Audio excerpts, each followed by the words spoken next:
Yo, what's going on? What's going on? Back once again. Your favorite hosts are back. Your favorite duo is back. Favorite cousins are back in session. I'm your host, Cam Silver. I am your co-host, Kyle Silver. And Kyle, we had ourselves, I want to say, a fantastic weekend. I love this weekend, honestly. This was great. This was truly one for the books, brother. It was an emotional roller coaster, too. The NFL, they put us through the ringer. They did. They really, really did. It was a emotional weekend. But before we get into the conference championship games that happened over the weekend, some more hires have been announced. So the Seahawks have hired Mike McDonald, excuse me.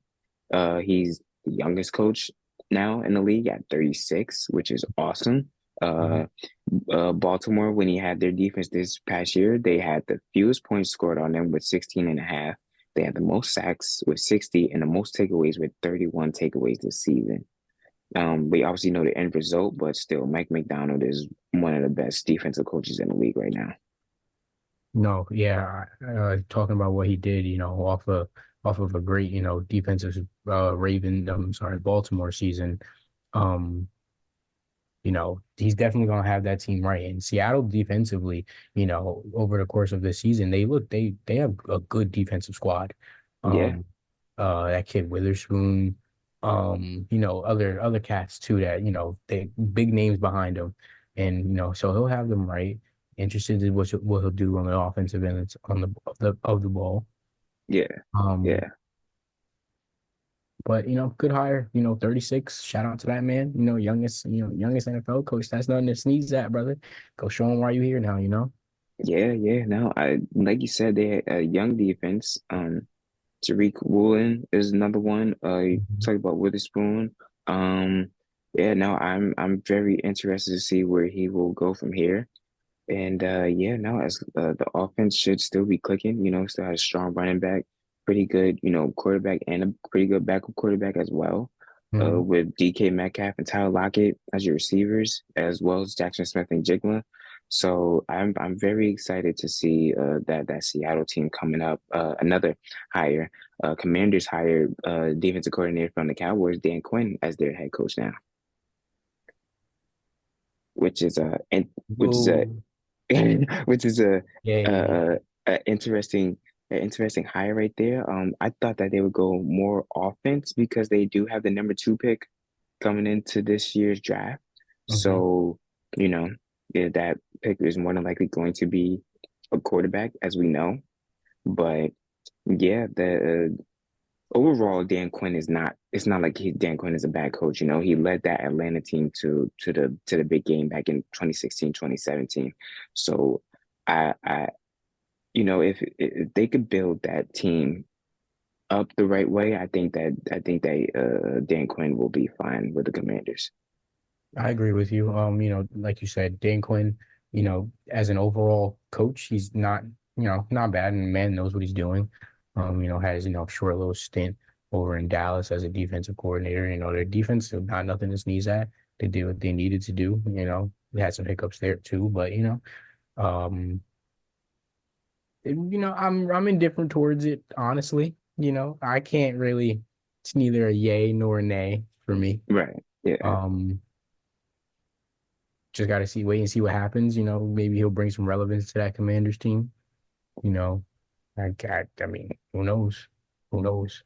Yeah. No, I'm very interested to see what happens down in Washington. Yeah. Yeah. It's all right. It's all right. I guess. Yeah. It's It's like you just said. It's a one of those. neutral to It's do it. Yeah. It's neutral. It's all right. Word. If you do good, great. If not, all right. Well, we didn't expect Great much too. anyway. Great for my New York Giants. Great. Yeah. Yeah. But let's go on ahead. Let's get to what happened over the weekend with these conference championships games. So the first one was Kansas City and Baltimore. Now, Kansas City was able to escape 17-10, but Baltimore just didn't look like they were up to the task, man. Not at all. Not at all. They look frightened. They look like, they haven't been there before. Um, Immaturity things. Um, the things that should have been done, Lamar running the ball when he needed to run, you know, not trying to be so much of a passer and trying to like prove people wrong, trying to outdo Patrick Mahomes, stick to what you know. Yeah. Um, and then that's that way that, that throwing game opens up a lot more. Um, he folded like a cheap lawn tent cam. That's the only thing I can say. That's the only thing I can say. I'm sitting here just shaking my head. Yeah, man. Me too, man. I expected a lot more.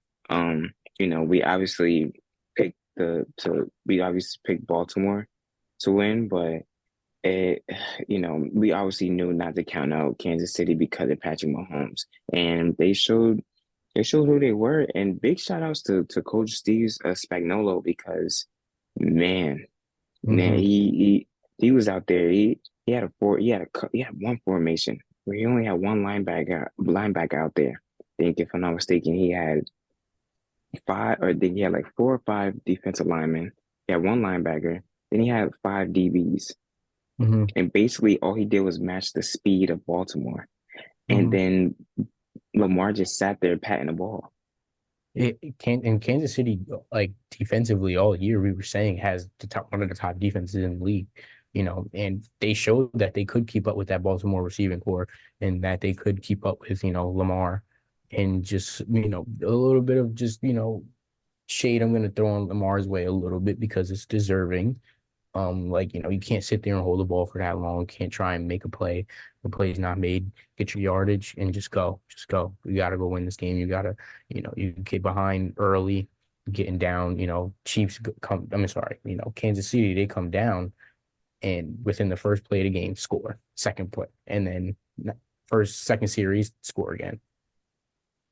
It's like Yeah, it was. I don't. I don't.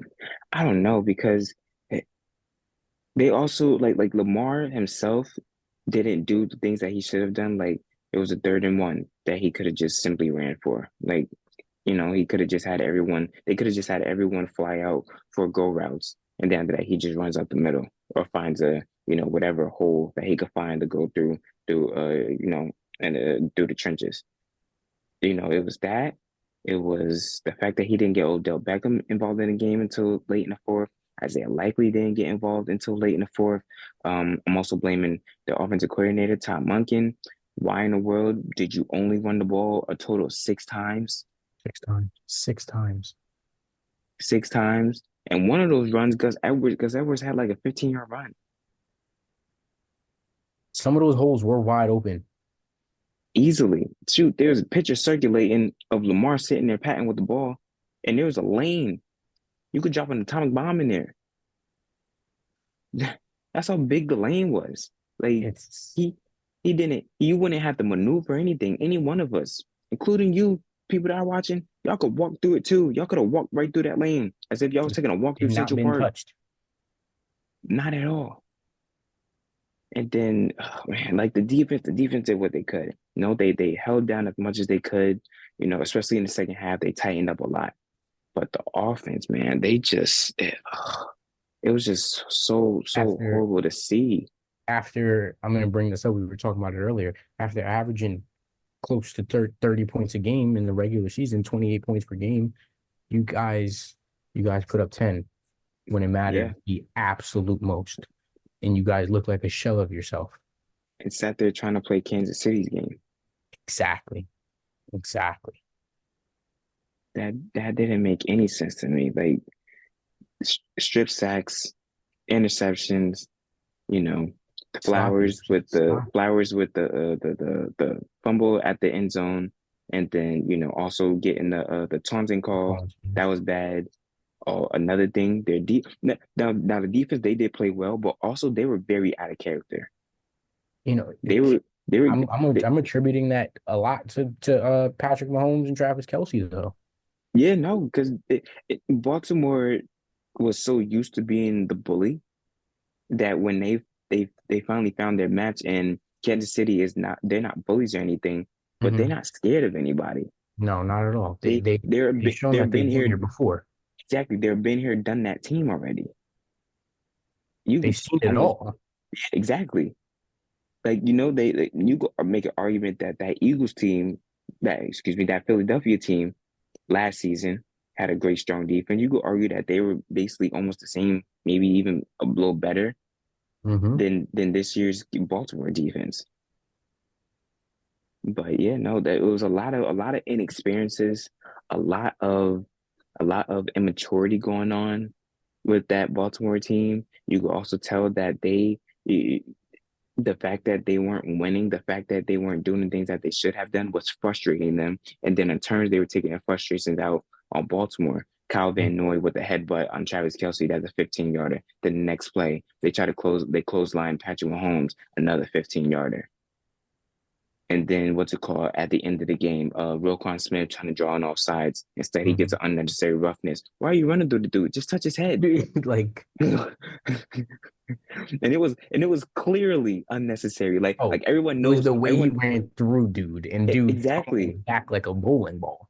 He could have all he needed to do was touch him. He could have just like simply just like ran into him by accident or whatever. Like he could have made it look by accident. But no, what does he do? He fully puts his hands on him and pushes him back.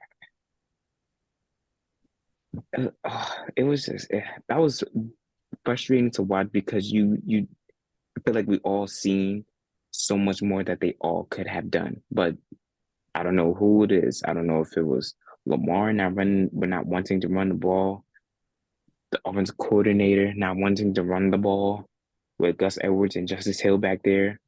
Um, Not drawing up plays for someone like Odell Beckham, who's been here before, who was on his way to a MVP in that big game just a couple of years ago. Mhm. And I understand, you got two tight ends back in both Mark Andrews and Isaiah Likely, but they couldn't figure out that two tight end set because mainly because they just haven't played out of that. So They they don't haven't played they out. But yeah again, when so you, then if they knew that though, why why you created weaknesses where weaknesses didn't need to be created? yeah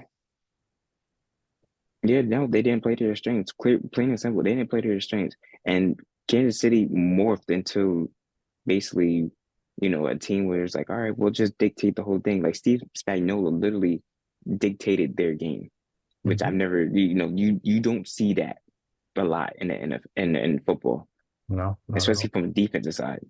Hmm. But Hmm.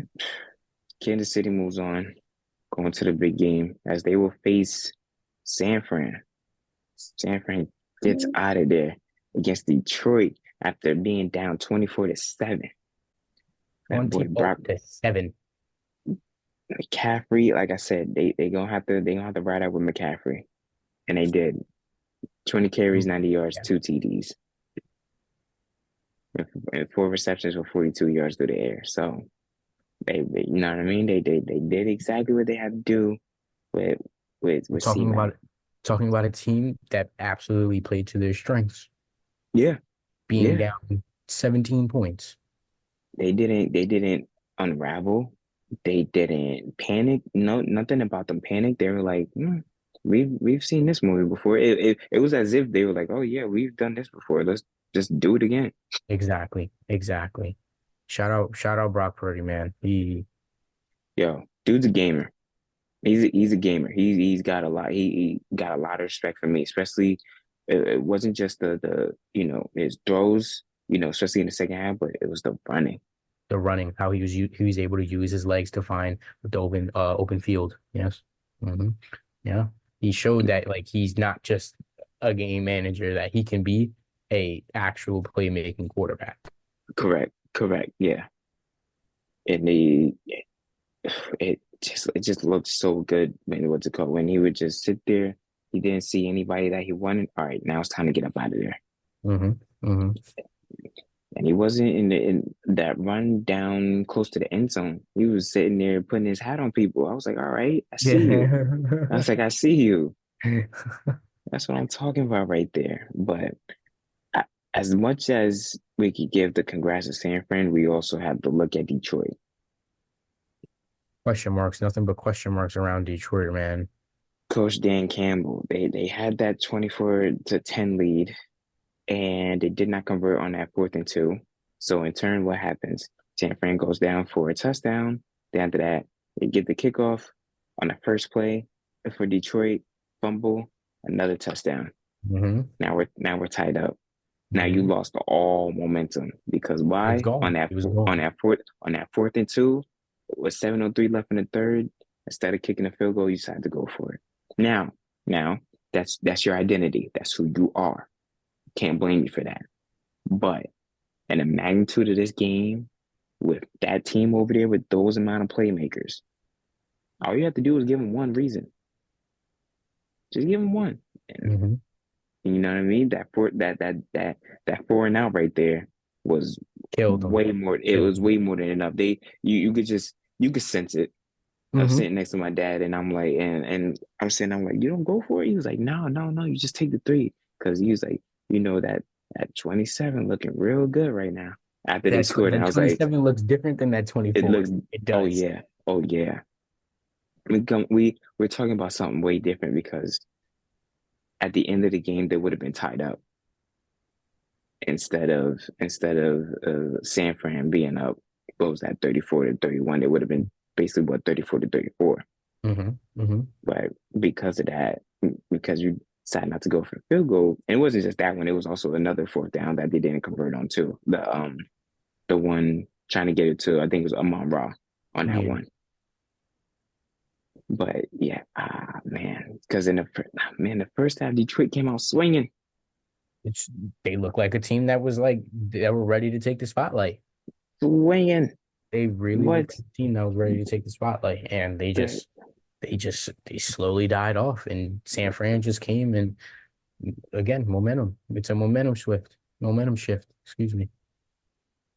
Yeah, no, momentum is a real thing, everybody. If you've never been out on the field or out on the basketball court, momentum is a real thing. And when it shifts, you feel it. And trust me, when you're on the wrong side of it, it is like the worst thing in the world. Because It there's feels absolutely nothing you can there's do about it.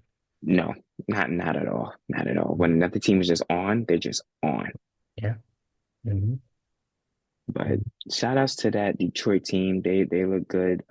Hopefully that they do make it back again. I know Coach Dan Campbell was there's a chance that we don't make it back, which is true because Very true.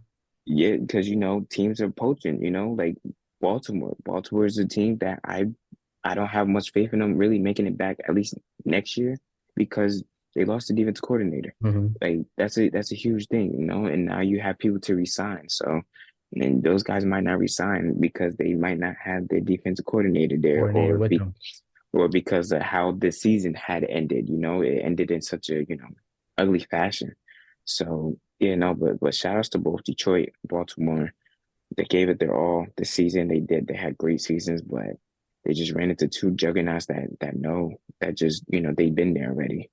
Exactly.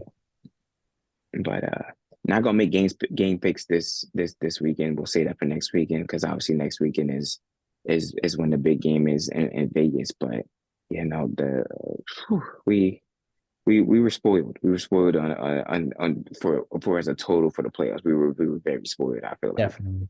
Definitely. I'm happy with the way, this playoffs it turned out. Yeah, I won't I am say too. it was good. It was really, really, really good. A lot of twists and turns, and momentum things, and emotional things that just kept going back and forth, back and forth. Um, Correct. yeah. So, like you said, though, shout out to Kansas City, shout out to San Fran. They did what they were supposed to do and did what they needed to do. Hmm. But yeah, no. Well, still got some more time, so let's get over to the NBA. So, So Joel Embiid has a torn meniscus, my boy. So it looks like that MVP trophy is out the window now.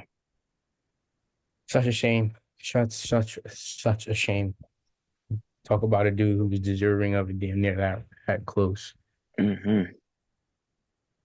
But man, the 76ers should be able to hold off a little bit without him.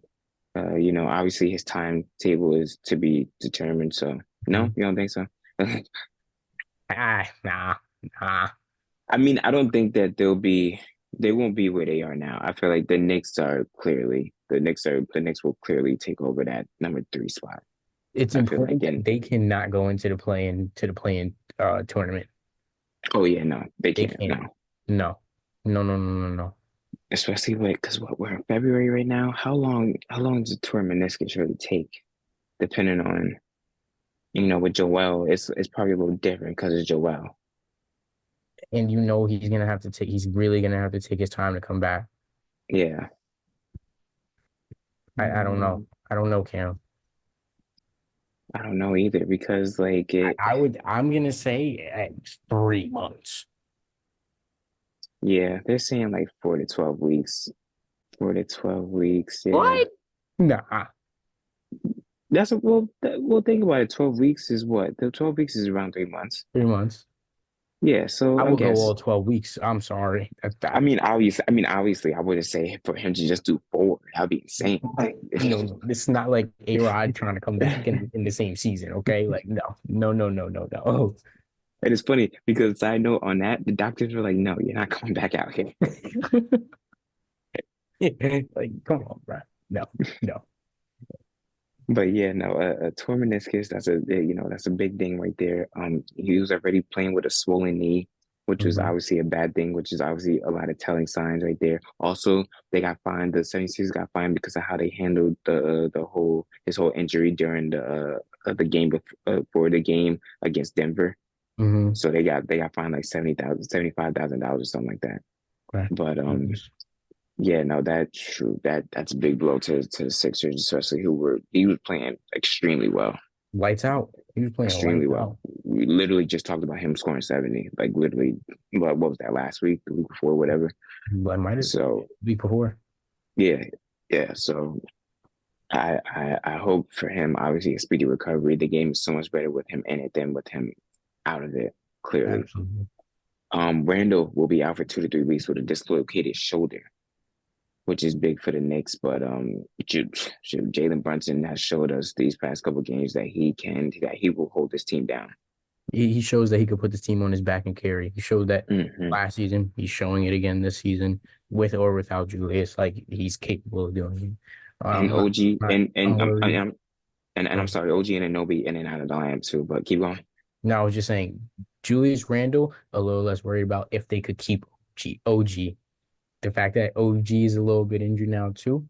Now that it's just a little bit cause of concern because now you don't got your defensive presence, Correct, on that court. correct. But yeah, no, Um, they've been holding their own lately. So they that 8 in a row though. yeah, yeah, no, Eight in a they doing row. their thing. As long as if they can go into the All-Star break Hot. with the running with a hot winning record, and then that gives Randall like an extra week to basically recover. Yeah. And then after the All-Star break, they just hit the ground running. They could mess around and start rivaling Celtics for that number 1 spot. Imagine if the Knicks get the number 1 spot in the East. Oh I my. don't know how, but I'm trying to get a ticket. I don't know how, but I'm getting a ticket to one of them games, bro. Oh my God. I'm finessing. I'm doing something.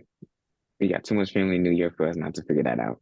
Oh no. On God. On God, brother. But speaking of the Knicks, let's go to the All Stars real quick. Jalen Brunson and Julius Randle both named All Star reserves, even though Julius Randle should have been a starter, but that's neither here nor there. Regardless, he is an All Star, and let's just give everybody who the All Stars will be for this season. So on the East, the starters will be Giannis, Joel Embiid, Tyrese Halliburton, Damian Lillard, Jason Tatum. For the reserves, they have Bam Adebayo, Paulo Banchero, Jaylen Brown, Jalen Brunson, Tyrese Maxey, Donovan Mitchell, and Julius Randle. For the West, they have Luka Doncic, Kevin Durant, Shai Gilgeous-Alexander, LeBron James, Nikola Jokic. And for the reserves, they have Devin Booker, Stephen Curry, Anthony Davis, Anthony Edwards, Paul George, Kawhi Leonard, and Karl Anthony Towns. Hey, that's a good West squad though. It's a good West Yeah, squad. yeah. I'm not mad at it. I'm Yeah, not. no, I don't have any crazy snubs that I'm looking at. I feel like everybody on both sides are deserving of an all-star spot. Obviously with the injuries with Joel Embiid and Julius Randle, two people will fill in for the East on that side. But yeah, no, I feel like both sides. I feel like they got it right, in my hmm opinion. It's nothing like too, out of left field, this list. Everybody that's, whether it be starters or reserves, everybody that's on this list has been balling for the first half of this season. Correct. Um, and well deserving of it. Well deserving. Mm-hmm. I'm not mad. I'm not mad. Yeah, no. Mm-mm. I feel like Not at. sometimes you could look at it and have like question mark. Really? This person? Yeah, But not yeah. this one. Not this one. The fans I feel might like have got it right this time. I feel like we got it. I feel like we were like that last year because hmm I think what was it? Jalen Brunson didn't get in. Jalen Brunson clearly had a Yeah. great season last year, Yeah. but obviously this year he has a better season. And he's shoot every top tier point guard that he's seen, he's giving them business. You know what I mean? I agree. He going at them. He's going at them. Heck yeah, and he shoot man, it's looking really good for them Knicks right now, boy. Let me tell you, I'm on that hype train. I'm what I love it. Is it time to call it out, Cam? Should I do it? Should I Do do it, it? do it. Orange and blue skies, baby. Orange and blue skies, baby. Orange and blue skies. Orange and blue skies, just the way we Now, like don't it, go baby. making it cloudy at the end of the season, guys. All right? Yeah, we'll Peace. leave that up to coach. We'll leave that up to Coach Tibbs and make sure that they don't play these dudes a little too much. Facts. Facts. But oh, another thing that happened, we had ourselves a trade. So the Grizzlies are trading Steven Adams to the Rockets, and the Grizzlies will be getting Victor Oladipo, two 2024 second round picks and a 2025 second round pick. Good trade. Good trade. I'm gonna miss Steven Adams on that squad. Mm-hmm. He was a valuable voice, I think, in that locker room. Veteran Um, voice. yeah. Victor Oladipo coming over. Not mad about it. It's also like indifferent towards it. We'll see how it works out on the court. Yeah, Um, very if he, very guard if he can heavy. stay healthy, yeah, very guard heavy, Very very guard heavy on that guard team. heavy. You got Marcus Smart, you got D Rose, you got Ja, you got now you got Victor Oladipo, You got Desmond Desmond Bane. Bain. Mm-hmm. You got Kennard, Luke Luke Kennard there Kennard too, too. yeah, Yeah, yeah. no, that's a very heavy guard lineup right there. But yeah, no, as Vic can stay healthy, I guess it's basically I guess for next year, right? Vic stays healthy, Ja comes back, on a mission. I think Mhm. that team obviously will be a force to be reckoned with, obviously with Ja. Yeah, Ja got Uh, to be there though. He has to be there. yeah, yeah, no, he has no choice. None whatsoever. But yeah, shoot, we coming up to the end of our road on this podcast of ours today. Um, got in some pretty good stuff. Talked about conference championships. I guess a tad bit of a little preview to the big game in Vegas, hmm and hmm got in some NBA work. Basically after for all those who don't know, basically after the big game next weekend, we're basically going to be hitting the ground running with college basketball. College basketball, if you have not been paying attention, let me tell you something. There's a lot going on. It's Like, rumbling. It's it's, rumbling. it's, there's a lot going on. I can tell you right now, I don't have a clear cut winner on who could possibly win the whole thing. Even for conferences, like the Big East is like low key wide open still, but UConn is still head up at the hmm top. Who else is the Big 12? I don't know who's winning that. Kansas has been falling, here and there. They I mean, some wins, some losses. They also got Houston in that conference now, which is crazy. But Houston is Mhm. tough though. Houston is still tough. Mhm. Um, who else? Who else? The Big Ten. Shoot, Purdue looking like they might take over that whole thing, but we still got teams like Northwestern, Wisconsin, Nebraska. They all putting their head Solid in the teams ring right too. now. Yeah. Yeah. So a lot of solid teams in there. But this weekend is gonna be great. They have some pretty good matchups. The biggest one, obviously, Duke, North Carolina, the Yes, 6 o'clock one. that's That's the always one a big one. everybody. That's always the one. That's the one everybody's gonna go see.